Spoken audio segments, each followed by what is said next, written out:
पूर्ण व्यवस्था परिवर्तन संघ। आजादी झूठी है। 15 अगस्त स्वतंत्रता दिवस में मनाओ कैसे जब तक देश की जनता भूखी है।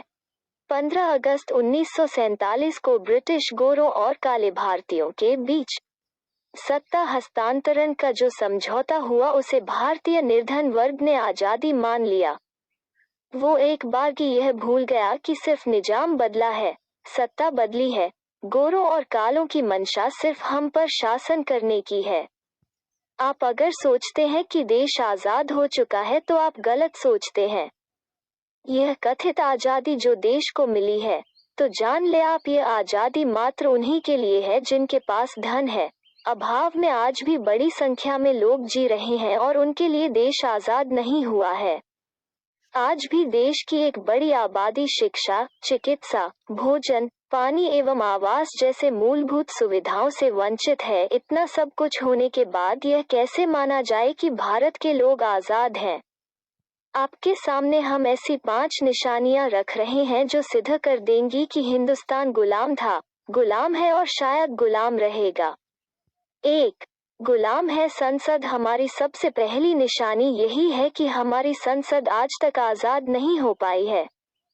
याद कीजिए, गांधी जी ने इंग्लैंड की संसद को एक समय क्या बोला था। उन्होंने तब वेश्या जैसे शब्द का उनकी संसद के लिए उपयोग किया था। लेकिन आज भी हमारी संसद उन्हीं के मॉडल पर चल रही है। बीते कुछ दिनों से संसद में देखने को मिला है कि रफायल, गाय, हिंदुत्व, 3 तलाक, नागरिकता बिल के अलावा कोई चर्चा नहीं हो रही है, जबकि गरीबी, बेरोजगारी, अशिक्षा जैसा कलंक देश के नागरिकों को घेरे हुआ है। वहीं दूसरी तरफ देश के निचली इकाई में यानी कि ब्लॉक, तहसील एवं थाने पर भ्रष्टाचार बढ़ गया है। इतना ही नहीं, मनरेगा, स्वच्छ भारत मिशन, डिजिटल इंडिया के नाम पर देश का बड़ा खजाना बर्बाद हो रहा है, जिसमें सत्ताधारी तो मजा काटते ही हैं, लेकिन उसमें विपक्षियों द्वारा भी कोई आवाज नहीं उठाई जाती। यानी कि हम भी घोटाले करते हैं, आप भी कर लीजिए, लेकिन कुछ बोलिए मत। तो इस बयान से साफ पता चलता है कि आज हमारी ये संसद गोरों के हाथ से निकलकर देशी लोगों के हाथ में गिरवी रखी हुई है। संसद पहले भी गुलाम थी और आज भी गुलाम है, तब कैसे बोल सकते हो कि देश आजाद है? 2. संविधान गुलाम है। संविधान में जो बातें लिखी गई हैं, उनको आप इंग्लैंड, अमेरिका और रूस के संविधान में जस का तस देख सकते हैं। अधिकार से लेकर कर्तव्य तक सभी कुछ जैसे मात्र कॉपी किया हुआ है। संविधान में आज भी इस तरह की कई बातें लिखी हुई हैं कि जो हमारी आजादी को हमसे छीन लेती हैं। कई बार तो ऐसा लगता है जैसे कि यह संविधान हमारा है ही नहीं। 3.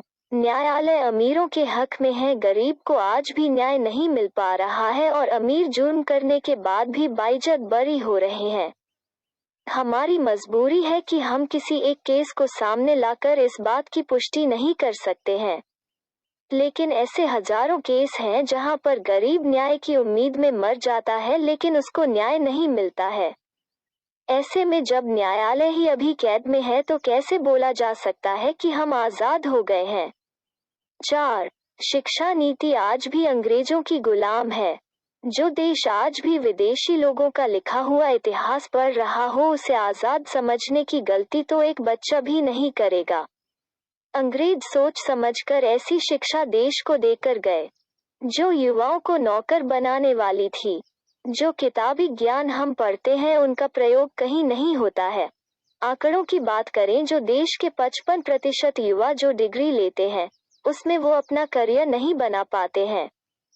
तो क्या इसे आप आजादी मानेंगे? 5. हमारी अर्थव्यवस्था गुलाम है। पहले बोला गया कि इंग्लैंड की अर्थव्यवस्था भारत ले लिए अच्छी है, उसके बाद रूस की अर्थव्यवस्था को हम पर थोप दिया गया और आज अमेरिका की अर्थव्यवस्था की ओर भारत बढ़ रहा है। लेकिन भारत की अपनी ताकत और तासीर को कोई समझ नहीं पाया है। अगर देश का सोना गिरवी है और एक देश कर्ज में है तो क्या आप उस देश को आजाद बोलेंगे? तो अब इन सभी बातों के आधार पर आप सोचिए कि जब तक देश के सबसे निचले व्यक्ति को न्याय नहीं मिलेगा, उसे रोटी, कपड़ा, मकान नहीं मिलेगा तब तक क्या यह देश आजाद समझा जा सकता है? में भारत आजाद हुआ ही नहीं है। अंग्रेजों के हाथ से निकलकर आज हम कुछ चंद देशी लोगों की गुलामी कर रहे। जय किशन, भारतीय संस्थापक, संपूर्ण व्यवस्था परिवर्तन संघ परिवार, 9717298110।